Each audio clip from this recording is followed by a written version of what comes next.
Hey everyone! Today we'll explore the different categories of drugs, their effects, and the risks they pose. We will also look at the stages of use and abuse and how people with addiction can find help.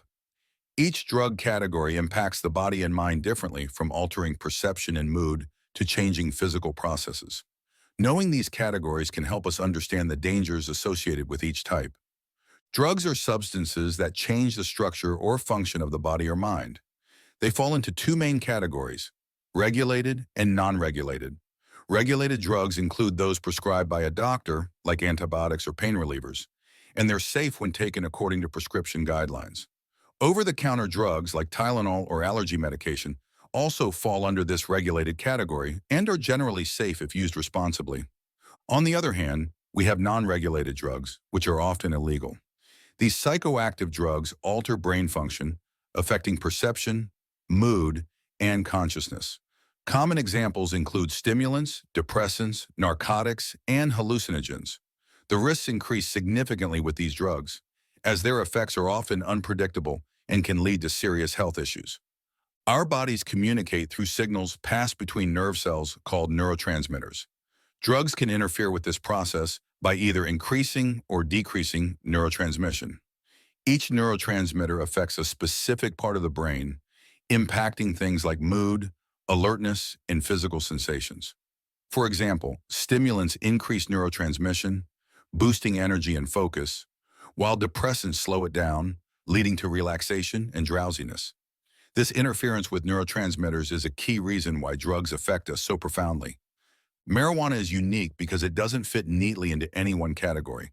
The active chemical in marijuana, THC, interacts with cannabinoid receptors in the brain, leading to effects that vary from person to person. Some of the common effects include distorted perception, increased appetite, and decreased inhibitions.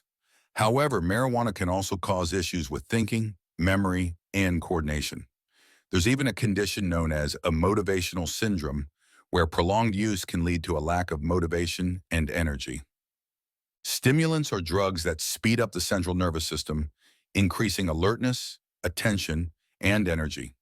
They also raise heart rate and breathing, which is why they're often used in prescription medications like Adderall or Ritalin. Caffeine and nicotine are also common stimulants that many people use daily. However, more potent stimulants like cocaine, crack, and methamphetamines are extremely dangerous, as they can lead to high levels of dependency and severe health risks. Synthetic psychoactives are chemicals designed to mimic the effects of both stimulants and hallucinogens. Drugs like ecstasy, Molly, and MDMA fall into this category and are known for inducing euphoria, emotional warmth, and sensory distortions. These drugs gained popularity in nightclubs and rave scenes, but are now widely used. A significant risk with synthetic drugs is that they're often mixed with other unknown substances, leading to unpredictable and potentially harmful effects. Depressants slow down the central nervous system, providing relaxation and reducing feelings of tension. They include alcohol, which is widely used, and prescription medications like barbiturates and tranquilizers. Depressants are often prescribed to relieve anxiety and muscle tension, but they can also cause drowsiness and lowered inhibitions. Excessive use of depressants is dangerous, as it can lower heart rate and breathing to life-threatening levels. Narcotics are drugs that relieve pain by blocking pain signals to the brain. Common narcotics include morphine, codeine, and heroin. While some, like morphine, are used in hospital settings for severe pain, others, like heroin, are illegal. Narcotics provide feelings of euphoria and drowsiness, but come with significant risks, such as shallow breathing, convulsions, and even death. They are highly addictive, leading to a dangerous cycle of dependency and withdrawal. Hallucinogens alter perceptions, moods, and thoughts. They include drugs like LSD, PCP, and ketamine. These substances can overload the brain's sensory controls, leading to intense and confusing experiences that alter how users see, hear, and feel. Effects can last hours or even days, and they're highly unpredictable, often resulting in risky behavior and potential harm. Hallucinogens can create a dissociation from reality, making them particularly dangerous. Inhalants are substances whose fumes are inhaled to create mind-altering effects. Common sources include household products like glues, spray paints, and gasoline. Inhalants directly damage the brain, often killing brain cells that cannot be replaced. They are especially dangerous as even a single use can lead to sudden sniffing death syndrome, where the heart stops due to erratic and rapid beating. Examples of inhalants include substances like toluene found in spray paint and glue, and nitrous oxide found in whipped cream dispensers. The effects range from hearing loss to severe liver and kidney damage. Inhalants carry profound risks and can lead to devastating long-term health consequences, including permanent brain damage. Sudden sniffing death syndrome is a tragic effect of inhalant abuse. Inhalants can cause sudden cardiac arrest, where the heart's rhythm becomes erratic and stops. This can happen with a single use or any time an inhalant is used. The unpredictability and severity of this syndrome underscore the dangers of inhalant abuse, especially among young people. Alcohol has been part of human culture for thousands of years, yet it poses significant risks when misused. In this video, we'll look at alcohol's history, its impact on the body and mind, and the dangers associated with excessive drinking. Let's start this section with a reflective question. Why do you think alcohol has been a part of human culture for so long, despite the problems it can cause? This question reminds us that alcohol, like many substances, has cultural significance, yet it requires responsible use to avoid harm. Alcohol has been consumed in most cultures around the world for thousands of years. It has often been used for social, medicinal, or ceremonial purposes. But with this long history, issues related to excessive drinking have also persisted, underscoring the need for awareness and responsible consumption. In the U.S., the legal drinking age has shifted several times, ranging from 18 to 21. Currently, it's set at 21 due to the link between lower drinking ages and increased alcohol-related deaths. This age restriction is particularly important because alcohol has an adverse effect on the developing bodies and brains of young people. Prohibition, which began in 1920, made it illegal to produce, sell, or distribute alcohol in the U.S. Despite this, many people continued drinking, and organized crime surged as illegal alcohol operations became profitable. In 1933, prohibition was repealed. However, in some countries like Iran and Saudi Arabia, alcohol remains illegal to this day. The type of alcohol in beverages is called ethyl alcohol or ethanol. Ethanol is actually a poison that affects the brain, specifically the parts responsible for judgment and self-control. At high levels, alcohol can depress areas of the brain that control basic life functions, like breathing and heartbeat, which can lead to coma or even death. Binge drinking is a pattern where individuals consume a large amount of alcohol in a short period, 5 or more drinks in 2 hours for men, and 4 or more drinks for women. Heavy drinking is a more long-term habit of consuming over 2 drinks per day. Both binge and heavy drinking are types of excessive drinking, which bring serious health risks. Alcohol tolerance occurs when a person needs increasingly larger amounts of alcohol to achieve the same effect. This can create a cycle of drinking more, increasing the risk of alcohol poisoning. Alcoholism, on the other hand, is a disease characterized by dependence on alcohol, where the individual finds it extremely difficult to control or stop drinking. To understand drinking in moderation, we need to know what constitutes a standard drink. In the U.S., a standard drink is typically 12 ounces of beer, 5 ounces of wine, or 1.5 ounces of distilled spirits. Knowing these measurements can help people gauge their alcohol intake and drink responsibly. Excessive drinking has far-reaching consequences beyond physical health. It often leads to poor academic performance, risky driving behaviors, physical fights, and even sexual assault. Additionally, it can increase the likelihood of smoking, as well as other harmful habits that compound health risks. Alcohol affects men and women differently due to physiological differences. Women generally have a higher body fat percentage, which contains less water, causing more alcohol to remain in the bloodstream. Additionally, women have less of the enzyme that breaks down alcohol, meaning more of it enters their bloodstream as pure alcohol. Binge drinking can lead to alcohol poisoning, a serious medical emergency. Symptoms include loss of consciousness, dangerously low blood pressure, slowed breathing, and in severe cases, coma or death. If you ever suspect someone is experiencing alcohol poisoning, it's crucial to seek medical help immediately. Binge drinking is linked to various risks, including injuries from car accidents, falls, and burns. It's also associated with violence, risky sexual behaviors, unintended pregnancies, and even miscarriage or stillbirth in pregnant women. These risks underscore the importance of moderating alcohol intake. Heavy drinking over time can lead to chronic health issues, such as liver disease, heart disease, and increased cancer risk. It can also damage relationships, disrupt careers, and increase the risk of accidental injuries. Weight gain is another potential outcome, as alcohol is high in calories. Alcohol use during pregnancy can have severe consequences for the developing fetus, potentially leading to fetal alcohol spectrum disorders, otherwise known as FASD. These disorders cause lifelong physical, mental, and behavioral disabilities. Therefore, abstaining from alcohol during pregnancy is crucial to prevent these serious risks. Tobacco use has a long history, but research over the last few decades has shown just how harmful it can be. Today, we'll examine the risks associated with tobacco and nicotine, the reasons people start using them, and the effects of both smoking and vaping on the body. The tobacco plant has been used for centuries in various cultures, often for religious ceremonies or medicinal purposes. However, modern research has made it clear that tobacco use is unsafe and unhealthy. In fact, it is now the leading cause of preventable death in the United States, leading to a wide array of serious health issues. Tobacco use affects multiple systems in the body, causing severe health problems. Cardiovascular diseases include stroke, coronary heart disease, heart attacks, atherosclerosis, and high blood pressure. Respiratory diseases like emphysema, chronic bronchitis, and asthma are common in smokers. Cancers associated with tobacco use affect the lungs, throat, and mouth, often proving fatal.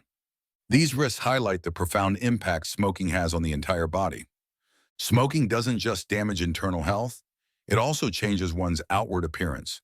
Common effects include yellowed fingernails and teeth, bad breath, premature wrinkling, dulled taste buds, and the lingering smell of smoke on clothes.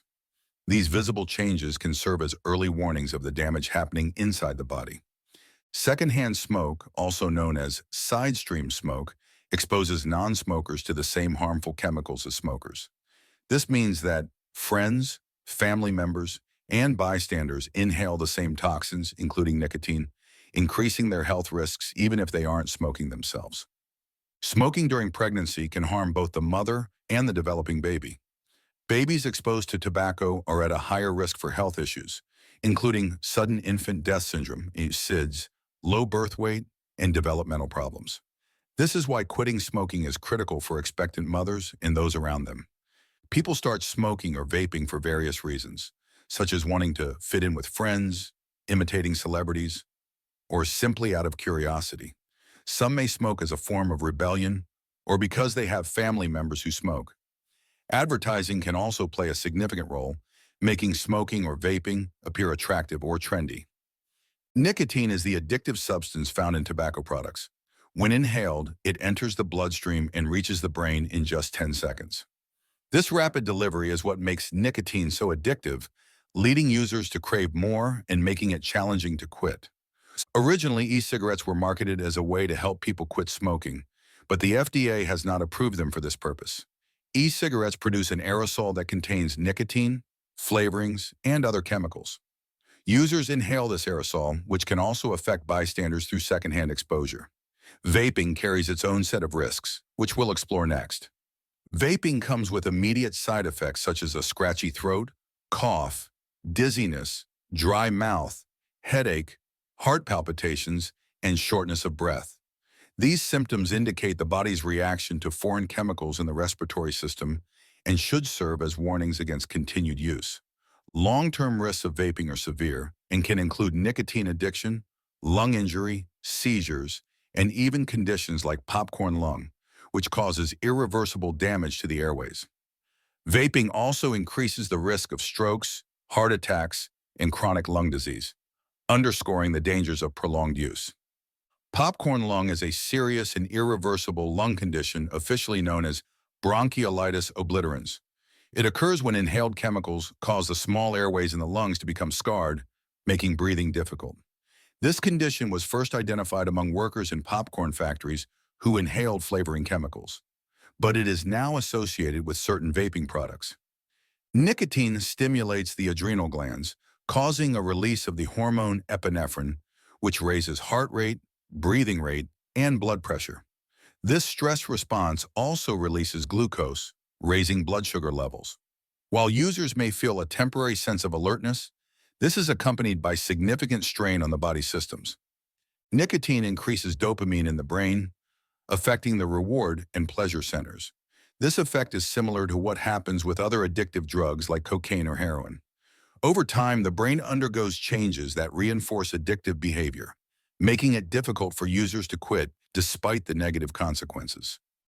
In this section, we're going to look at the various ways drugs are classified, the legal framework around drug control, and the risks associated with illicit drug use. Understanding these classifications can help us recognize the purpose, legality, and dangers of different substances. Let's start with a brief history of drug regulation in the U.S. In 1906, the Pure Food and Drug Act was passed to protect the public from unsafe and contaminated food and drug products. Then in 1930, the Food and Drug Administration was created to further ensure the safety of drugs. The Drug Enforcement Administration was established in 1973 to enforce drug laws, particularly around controlled substances. Each of these regulatory bodies plays a crucial role in monitoring the drug supply, from legal prescriptions to tackling illegal drug distribution. The DEA categorizes drugs into 5 schedules, based on their potential for abuse and medical value. Schedule 1 drugs, like heroin and LSD, are considered highly dangerous with no accepted medical use, making them illegal for any purpose. In contrast, Schedule 5 drugs have low abuse potential and recognized medical uses. These schedules help law enforcement, healthcare providers, and the public understand the risks associated with different substances. Controlled substances are categorized according to their risk level and medical benefits. This structured scheduling system helps differentiate between substances that can be prescribed, like painkillers, and those with no legal use. It's a crucial part of how authorities regulate drugs to protect public health. Illicit drugs are illegal and often highly addictive substances. Examples include cocaine, ecstasy, heroin, LSD, and methamphetamine. The sale, possession, and distribution of these drugs are all illegal. Illicit drugs come with severe legal consequences and health risks, which are amplified by the lack of regulation and unknown chemical contents.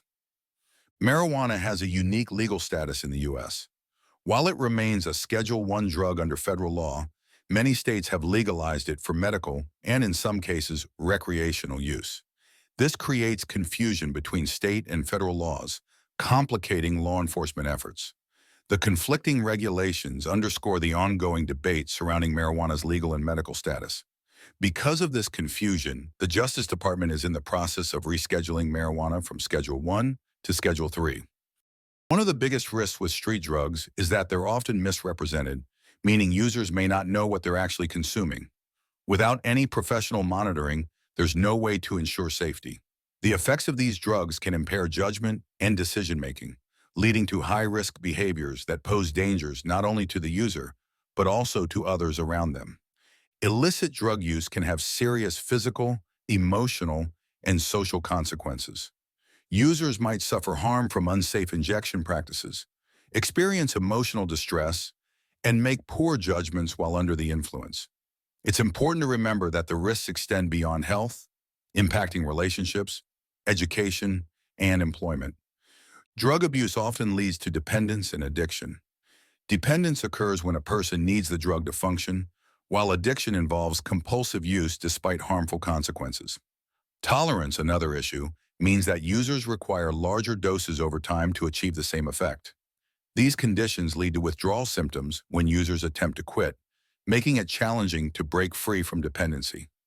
When someone becomes dependent on a drug, they experience emotional and physical symptoms of withdrawal. These can include anxiety, irritability, physical pain, and strong cravings. Recognizing these symptoms in oneself or others is critical to identifying when help may be needed. People turn to illicit drugs for many reasons. Some seek an altered state of mind or to improve their mood. Others may feel pressured to fit in or believe that drugs will enhance their performance or creativity. Some believe drugs can help with weight loss or confidence. Understanding these motivations can help us approach prevention by addressing the underlying reasons people may turn to drugs. According to the National Institutes of Health, the most commonly used illicit drugs among teens include marijuana, prescription drugs taken without a prescription, and hallucinogens. Substance abuse among teens is a growing concern, and education is key in preventing the start of this cycle. Surveys show that high school seniors perceive heroin, cocaine, and LSD as the most harmful drugs. Heroin tops the list, with 86% of seniors seeing it as extremely harmful, followed by cocaine at 83% and LSD at 65%. These perceptions are shaped by the media, education, and personal experiences. But it's important to reinforce these views with factual information to prevent experimentation with any of these substances. Now that we have learned about specific drug categories, classifications, and signs of addiction, we're going to explore the progression from non-use to addiction, looking at how each stage affects a person's life and mindset. This process, from initial experimentation to full dependency, is a journey that can impact anyone. And understanding these stages can provide us with the insight needed to intervene or offer support. A drug is any substance that alters the structure or function of the body or mind. This can be as minor as a caffeine buzz or as severe as addiction from opioids or methamphetamine. Drugs might seem harmless at first, especially when we see legal substances like alcohol or prescription drugs widely accepted. However, any drug has the potential to be misused, leading to dependency or addiction over time. How does a person go from non-use to addiction? This journey can be broken down into 6 key phases: non-use, experimental use, regular use, harmful use, dependency, and addiction. Each stage represents a deeper entanglement with substance use, often beginning with curiosity or peer influence and escalating to harmful consequences that impact every area of life. In the non-use phase, a person chooses not to engage with drugs or alcohol. They may have reasons for abstaining, such as personal values, health concerns, or a lack of interest. This choice can be powerful in maintaining a healthy lifestyle, as it eliminates the risks associated with experimentation and potential dependency. The experimental phase is when a person decides to try a substance out of curiosity or to experience a mood shift. Here they don't initiate use themselves, but may try a substance a few times, usually under controlled settings. Experimenters learn that substances can temporarily change their mood or feelings, often in a positive way. For some, this phase is brief, while others may find the effects appealing and move on to the next stage. In the regular use phase, a person begins to plan substance use and anticipates the mood shift it provides. Here, substances are tied to positive experiences, like social gatherings or relaxation. Regular users often set rules around their use, such as only using on weekends. While they can still control their usage, the habit starts to take root in their life. Although occasional hangovers or mild consequences might occur, they feel in control and believe their substance use is manageable. Harmful use is when substance use starts interfering with important areas of life, such as school, work, family, or health. In this phase, personal rules around use are broken, and frustration arises if the substance isn't available. Behavior may become inappropriate, and users may start to build a tolerance, needing more of the substance to achieve the same effects. The key here is awareness. Some people recognize the interference in their life and attempt to cut back, while others continue progressing to dependency. Dependency marks a deeper level of substance involvement, where use is continued despite negative consequences. Here, users experience loss of control and a heightened focus on obtaining and using the substance. Their behavior often violates their own values, creating internal conflicts and emotional pain. The cycle of use creates chronic emotional distress, as substance use becomes central to their lifestyle, even though it leads to personal deterioration in health, relationships, and stability. Addiction is the most advanced stage of substance dependency. At this point, the user needs the substance to feel normal.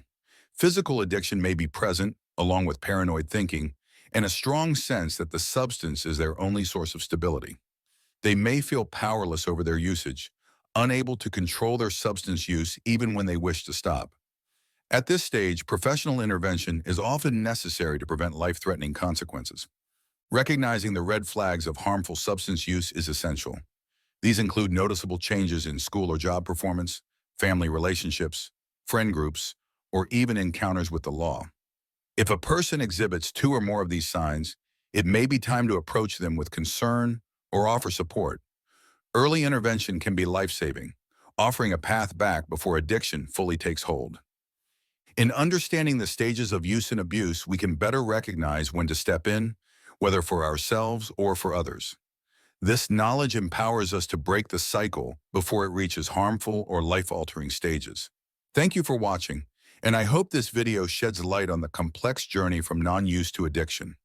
Remember, support is available, and early awareness is key to preventing the progression of substance use.